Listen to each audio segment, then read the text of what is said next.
you. Chad, your objective today. Use stance, movement, gesture, facial expression, eye contact to express your message and achieve your speech purpose. Make your body language smooth and natural. Timing 5 to 7 minutes.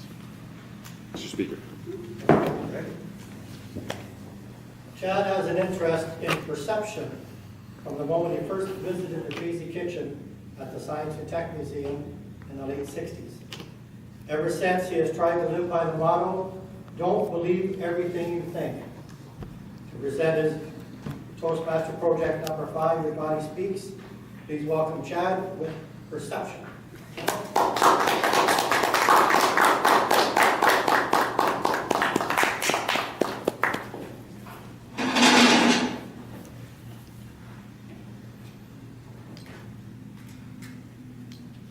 Do you know how many decisions you make in a day?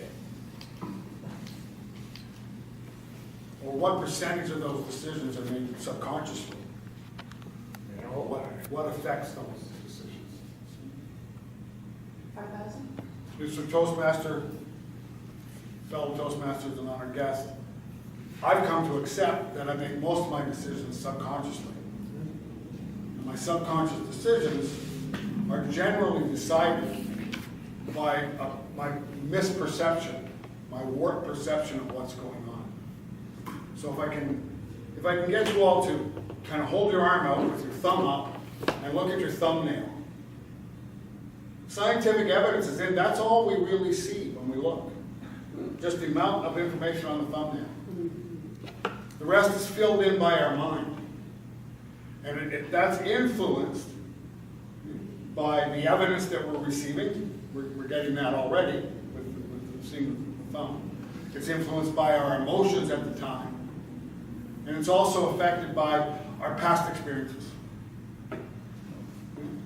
So this misinformation or lack of, well, let me give you another example of how to perceive that. If you're looking at a page full of words and you're focusing on one word, you can't see another word even 2 or 3 inches away from you.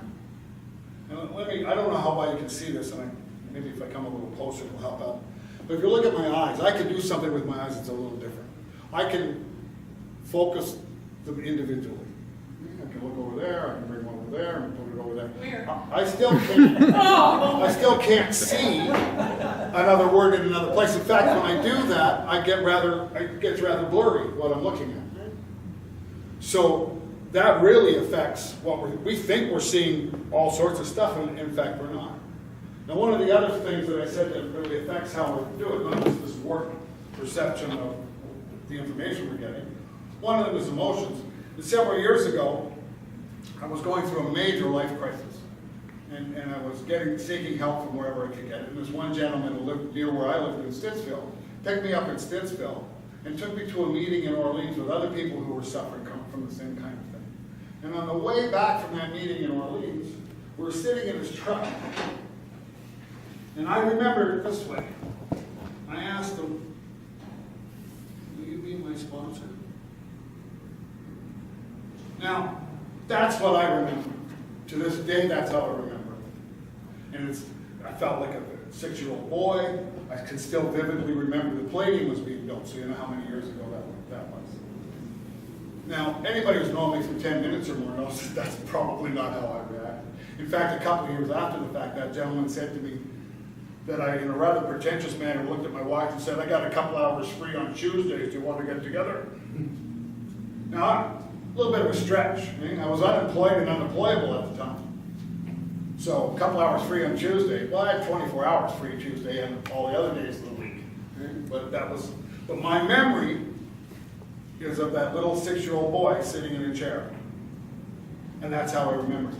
Only I believe what he has to say for me. So my perception of that is based upon my emotion.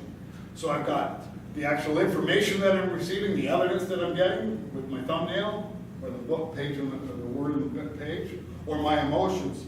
And the third thing that really affects it is my past experiences. Several years ago, or a few years ago, I was winter camping in Gatineau Park, the north end of Gatineau Park. Now I say winter camping, it was really late spring, so there was no snow left in the city. But up in the Gatineau, it's up in the hills, and with the trees in the shady areas, there was still some snow around, you know. Now, I had gone in and set up my camp, and Friday evening I had a speaking engagement I had to do, so I had to hike out on the Friday. And I was hiking out on the Friday, looking forward to the midnight hike back in. I'd never done that before. I was looking forward to that. But I came across this couple tugging something through a crystallized pile of frozen snow. And I looked directly at what they were tugging on, and I saw nothing. I didn't see a warped thing. I didn't get misperceived. I saw a blank space there. And it affected me emotionally, rather viscerally, and I rather gruffly said, "What are you doing?" That's not quite the words I used, but that's how I said it. And while they were explaining a little story of what was going on, finally coming into focus came in an office chair with 5 legs on wheels and a couple of knapsacks on it. And I looked at that and it made me laugh. It was like, whoa, it was really affected me physically. And what it is that in my Rolodex of experiences of what I would expect to see in a place like that was not going to be an office chair. And I guess it took some time for me to find another filing cabinet that had that piece of information in it. So my perception of things is very much affected by my past experiences. If I can't relate to my past experience, I have to fill it in with something, and I'll fill it in with anything. But in this case, what was shocking to me, and still very shocking to me, was I saw nothing. Absolutely nothing in that spot for a while, until it started to register. So, 3 things are affecting our perception, a very warped perception that we have. The other thing, if I can try to answer some of the questions that I asked earlier, 5,000 is about it. We make about 5,000 decisions a day, from what time we're going to get up and what we're going to have for breakfast and what socks we're going to put on, to when we're going to go to work and how we're going to go to work and what we're going to have for lunch and when we're going to take a coffee break and when we're going to come home and when we're going to watch TV or read a book and what side are we going to lie on when we go to bed. It's all wrapped up with a lot of things like that. Only about 10% of the things that we do is at a conscious level. In fact, quite a bit less than 10%. And those times that we spend more than 10% at the conscious level, we get very tired. Think about the first time you ever drove a car or did something brand new. It's very exhausting to do it at a conscious level.